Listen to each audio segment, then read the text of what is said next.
brain is the biggest sex organ. So it starts all there. So if you're not cultivating, making room to have sex, I mean, even masturbation, I'm a huge fan of masturbation with or without a partner.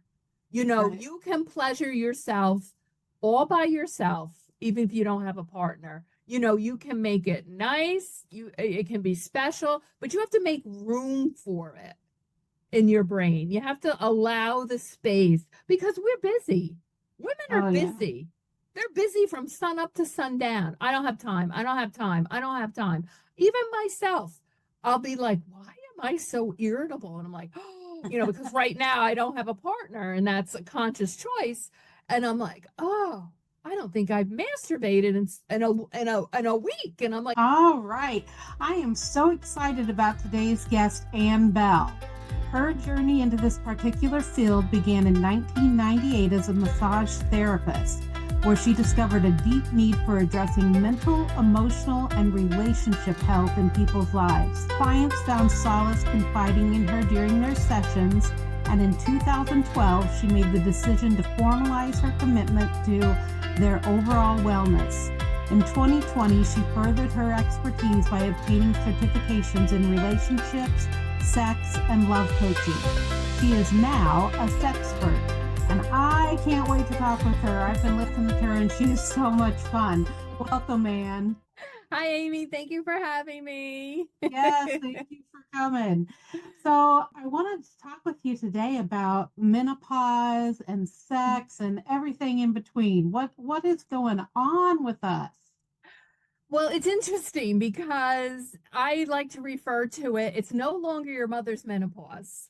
So it's a modern menopause that's happening because back in 2002, a study came out called the Women's Health Initiative.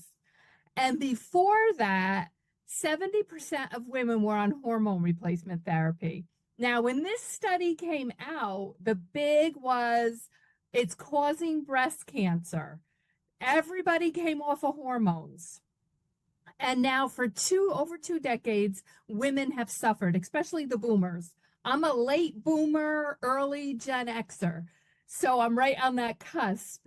And women have really suffered and they actually debunked most of the study.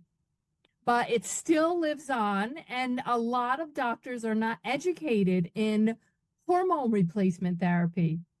So thank God for the Gen Xers. There's a group of women doctors, and there's men doctors too, that between gynecologists, urologists, your regular doctors, they are trying to re educate the public, women, about hormone replacement therapy, about perimenopause, about menopause. So I think within 5 years, you're going to really start hearing about it more. It's going to become the normal more so than it is now. Right now, it's still a little taboo. I think only 10% of women and people with vulvas and vaginas are on hormone replacement therapy. So it's really needs to be better educated. I know for myself personally, I had to go to 2 gynecologists and 2 hematologists to get my treatment. So you must advocate, and that's what, through my experience, I want to help other women so that they don't have to go through this. So I can tell you, I call it the pause. So it's perimenopause, menopause, and postmenopause. But basically, we call the whole thing menopause. So what I want women to understand is not be afraid of it. Because it has such a stigma. Our periods to begin with have such a stigma. Oh, the inconvenience. Oh, this, oh, that.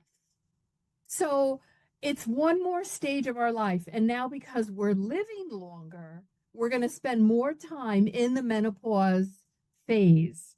So, my question to women is how do you want to live the last third of your life? Because you're going to spend a third of your life in menopause. Good question. So, yes. So, how do you want to live your life? And perimenopause can begin as early as age 35 and it can last 7 to 12 years. The average age of menopause is 51. And menopause is one entire year without your period. The next day, it's menopause. Then you're postmenopausal. That just so makes me laugh. So you get the picture of, this is your menopause. And they're doing a lot more studies. They still have a lot more studies to do, but how do you want to live your life going through this? And there's lots of transitions, just like when we were teenagers getting our periods. I don't know how many of us remember that time where it was such an influx of hormones and you were crazy and you just didn't know what was happening. Nobody was telling you anything. You were just, I was flying by the seat of my pants with the whole thing. So when for me, I started my menopause around 47. It probably started earlier, but I didn't have that many symptoms until 47. And then I had a late menopause at 56, and I kind of was okay, besides hot flashes and night sweats. But it hit me 5 years after menopause. It hit me actually last year, where I was like, what the fuck is happening to me? I couldn't remember. I just lost the sense of myself. I'm a fun, juicy, vivacious person, and I had one health issue after the other, and I just couldn't get a handle on where I was. And for me, I was diagnosed last year with a blood clotting disorder. And before that, I was like, okay, I'm educating myself. I want to go on hormone replacement therapy. And at the time, I was 61, and they want to bring you off at 65. And the doctors were like, no, you have a blood clotting disorder. So what I had to do was actually find a menopause specialist. And there are groups of doctors that are strictly menopause, they're gynecologists, but they are certified as a menopause specialist. And I found a doctor, and she was very gracious, and she showed me studies. Yes, you can have hormone replacement therapy with a blood clotting disorder. You have to have the patch, not the pill, for estrogen. Even though the pill will increase your blood clotting factor a little bit, the patch will not. So she says, I'm very comfortable. It was a 2013 study, and they reaffirmed it in 2020. So she says, I'm very comfortable. I'd like your hematologist. He said, no. He said to me, well, I said to him, I'm going to do it anyways. He says, okay, when you call me from the hospital with a pulmonary embolism, that's why. And I'm like, go fuck yourself. So I found a new hematologist, and I walked in, and he says to me, why are you here? And I explained. I says, look, doc, if my body's going to make spontaneous blood clots, I'm going to die happy doing it. And he said to me, that's all I need to know about what type of patient you are. And he sat and read my study. He approved it. And I'm like, okay, now I have a gynecologist and a hematologist on my side. So, but I had to advocate. I had to bring studies. Some doctors will look at them, some won't. So you have to just keep moving. You have to advocate for yourself. And this is where I think within 5 to 10 years, it's going to be very, very different. It's going to be very, very different. The women aren't going to have this type of pushback. I hope I'm correct that this will happen. Too, yeah. Yes, because there's no need when the tolerance for women's suffering and pain is on the highest level. It is so bizarre to me. If men had to go what we were going through, there would instantly be a cure. Instantly, oh, here, take, when their testosterone is low, I'm tired, my libido, I don't have a sex drive. Oh, let's testosterone. Oh, yeah, let me write you the script. Oh, you're going to be on it the rest of your life. This is how it goes for men. Bing, bing, bing. Oh, here's the Viagra, it's a Cialis. Women, it's like go home, have a glass of wine. Oh, that's what my primary told me. I said to her, my estrogen has left my body. I could physically feel I had no estrogen. And she says to me, Well, that's part of life. I said to her, but there's a solution. There's a solution to this problem. So I don't want women to have to go through what I've gone through. I would like to pave the way for women to really be educated, not be afraid, and know that there are things as a young woman that you can do when you get to 35 and older to help yourself get through your menopause transition gracefully and know what's happening to you. You don't think you're crazy. Like I had my cholesterol went up and they wanted to put me on statins. I'm like, I'm not going on a statin. She says, okay, then you have to go to the cardiologist. I said, let me go. And he said to me, if your calcium score comes back high, then it's hereditary and you're going to have to go on statins. And I'm still not going on statins, mind you. And I said to him, okay. He put me through all the tests. My calcium score was 0. And I walked in because my cholesterol was 230. And he says to me, I don't care about your cholesterol. I don't need to see you again. You're good. Unless you have another issue, I don't need to see you. I'm not concerned about this at all. So higher cholesterol is a byproduct of menopause. That's what started happening to me. Diabetes, vertigo, frozen shoulder, your arthritis. If you have arthritis, it can exacerbate it. Vertigo. I mean, there's so many symptoms. We just think it's hot flashes, and it's not.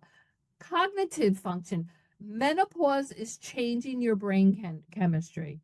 It is literally changing your brain chemistry where you feel like, I can't remember. I don't know what happened to me. Some women they're debilitated. They have to quit their jobs. And once I got on HRT, it was like night and day. And I was like, wow. And now for me, it's been 6 months and my aches and pains are less. It's definitely, I have to keep working, at my routine, but I feel so much better on menopause, on HRT. Yeah, that is so great to hear. Yes. And I am learning so much. I thought I was in menopause until you just explained that I'm in postmenopause. So I didn't even know that. And I don't even know what hormone replacement therapy does for people. So can you explain a little bit about, is that a pill? Is that an injection? What does it do? You'll hear bioidentical. And bioidentical is the closest to the actual hormone itself. It's made from yams, I think mine is made. So what it is I have a patch that I change twice a week that I put on. It's estrogen. It's actually estradiol. And because I have a uterus, I have to take progesterone. It's a micronide, and that's the pill. And I take that at night, which will help you sleep. Because sleep is another issue. I wasn't sleeping, and I'm a good sleeper. My sleep was disruptive. I actually had to stop drinking alcohol. It was so disruptive to me. My body just couldn't process it anymore. This is how much you change. Now, 20% of women will fly by with no symptoms. Lucky them. And the rest of us will have variations of symptoms. So everybody has a different menopause. Not everybody's going to want to take HRT. Like I said, I took the deep dive and I studied it and what it is. Because we have, I think, over 400 estrogen receptors in our body. Oh, wow. Yes. So when I literally said, I feel like I'm losing, I actually felt it. Like I have no estrogen. And that's exactly what happens. You get down postmenopausal, you get down to like 0, like nil in your body. I felt like an old lady overnight. And I'm like, what is happening here? And I said, there has to be a solution. I cannot live. I mean, I was 61. I cannot live like this my entire life because I didn't feel like I lost my will to live. I'm like, I'm not living like this. I didn't even realize that some of the symptoms that you're mentioning, like trouble sleeping and that kind of thing, were caused by that. I'm 53, and I got to tell you, I've started taking gummies because I can't sleep at night. Right. And so the marijuana kind of helps me relax and sleep. Mm-hmm. But I never thought about that being one of those symptoms. Yes, there's like over 70 symptoms of menopause that can be associated with perimenopause, menopause. It's really quite hair growth, loss of hair, acne. I mean, it's phenomenal what we go through at this stage because it was really never talked about like it's talked about now, as it's beginning to really talk about. I have on my website a free menopause resource guide to start your journey so people can, and I follow all my information is from doctors, and I have studies on it. In fact, a new study just came out today. And here's the other thing about HRT, and they also hear it called menopause therapy. So some will call it HRT, some will call it MT. It's all the same thing. And this is why I fought to be on it also is the long-term benefits, where you're going to have a reduction in heart disease, reduction in hip fractures and bone disease. You're going to have a reduction in colon cancer, breast cancer. And here's a new study that just came out 2 days ago. I've just printed it up. I didn't have a chance to read the entire thing. But if you're on the lower dose, which I'm on patch, and the progesterone pill, that seems to have the best reductions in endometrial cancer, 45%, ovarian cancer, 21%, ischemic heart disease, venous thrombosis. Yeah. Wow, I'm just sitting here amazed because I'm wondering why hasn't my doctor said something about this? They don't know. They want to they don't understand it. The study came out. They don't want to get involved in it. Like you will hear the most bizarre. Do you know how many times last year I said to doctors, doctor, that's no longer true. Doctor, that's no longer true. My first gynecologist told me I couldn't be on it because I have a sister with breast cancer. I'm like, oh, okay. I got into the studies. So many women have breast cancer now. It's not a factor. My sister has the ATM gene, which is genetic, and she got cancer, breast cancer in her 40s. I was tested. I don't have it.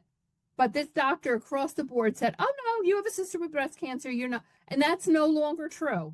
In fact, as I just read, long-term reduction in breast cancer. Unbelievable. It speaks to how much you need to advocate for yourself and educate yourself. And yes. Thank God that you have done that.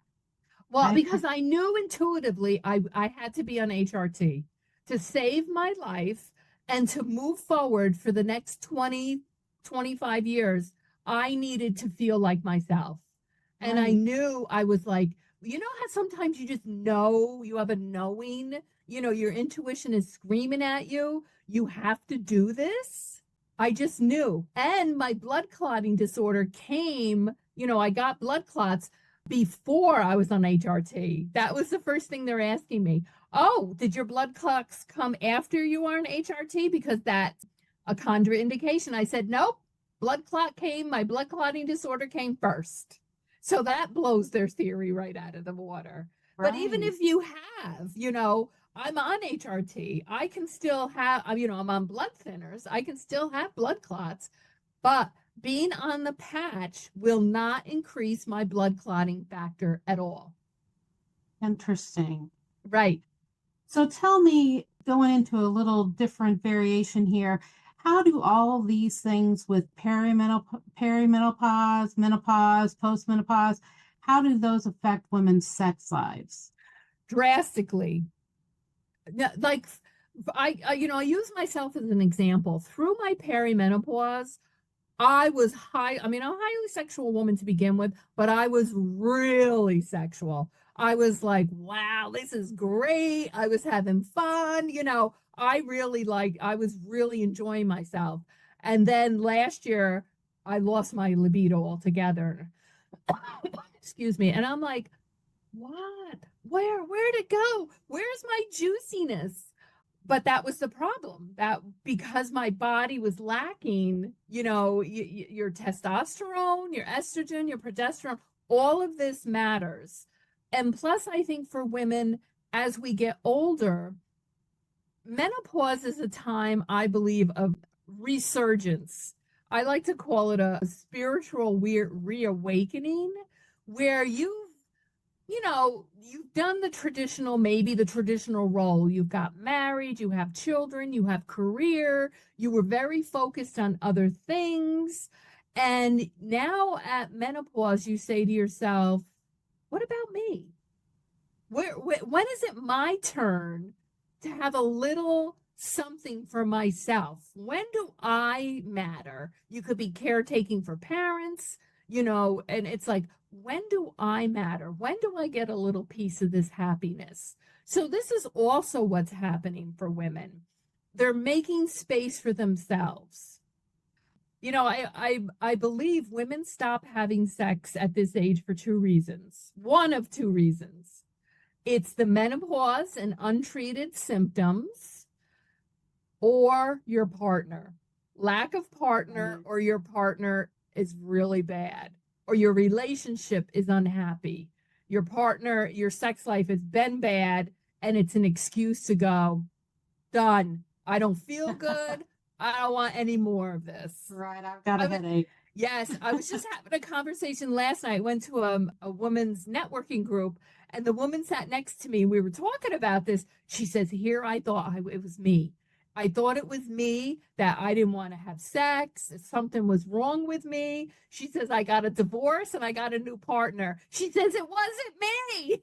I said, "I know, right?" What a great revelation. And we talk about mental health here a lot. And some of my listeners have said, and I've experienced this myself, like you said, very low libido now at my age of 53. And the women I've been talking to have been blaming it on mental health meds. Yes. But I wonder if part of it is also postmenopause. There's a lot of different reasons. Yes, it can be your medication. And there are different medications that, for if you're taking antidepressants, there are different medications they can put you on that doesn't have its greatest side effects of that. It could be you're not making space, because sex is all in the brain. Oh, yeah. The brain is the biggest sex organ. So it starts all there. So if you're not cultivating, making room to have sex, I mean, even masturbation, I'm a huge fan of masturbation with or without a partner. Right. You can pleasure yourself all by yourself, even if you don't have a partner. You can make it nice, it can be special, but you have to make room for it in your brain. You have to allow the space, because we're busy. Women are busy. They're busy from sun up to sundown. I don't have time. I don't have time. I don't have time. Even myself, I'll be like, why am I so irritable? And I'm like, oh, because right now I don't have a partner, and that's a conscious choice. And I'm like, oh, I don't think I've masturbated in a week. And I'm like, what are you doing? Because you feel that. Well, and it's taboo for women to even say they do that, but men talk about it like it's nothing. Well, yeah, men, it's a man's world. Yeah. Yeah. I mean, really, the patriarch gets its way with everything, it's craziness. Yes, so true. But, we have the double standard. If we say we're sexual, we're labeled whores and sluts. Right. So I think women are very conservative with that because they don't want to be labeled. My thing is, I enjoy it. You want to call me a name, call me a name.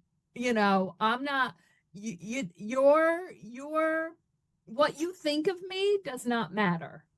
Right. I'm doing my thing. I'm out here having fun.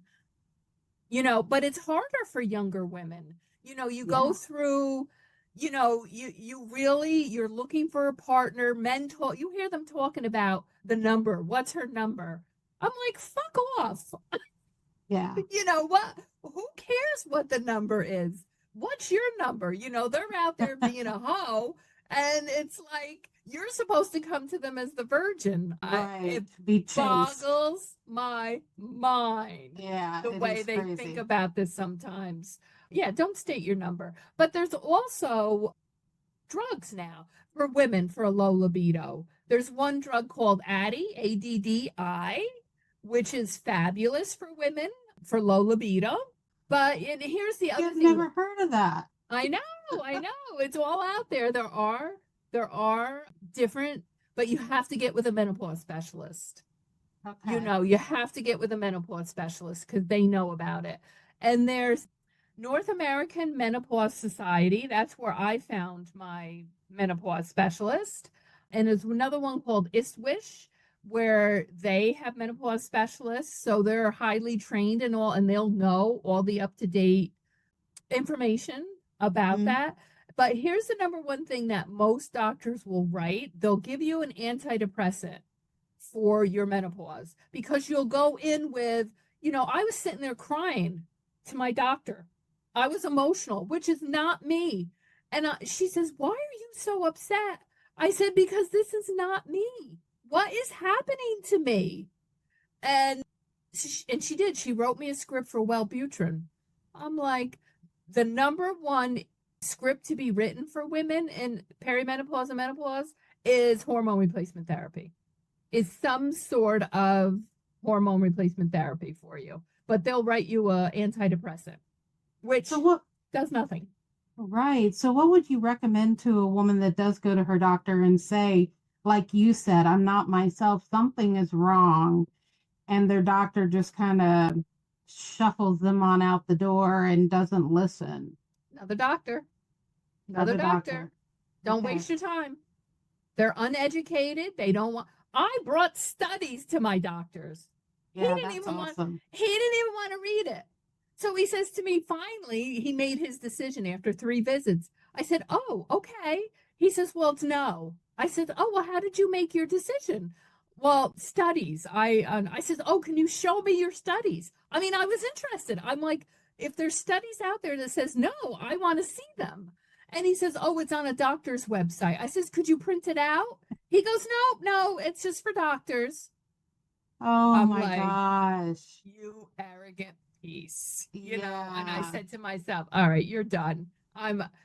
You can't, you just have to keep moving because trust me, there are doctors that are educated.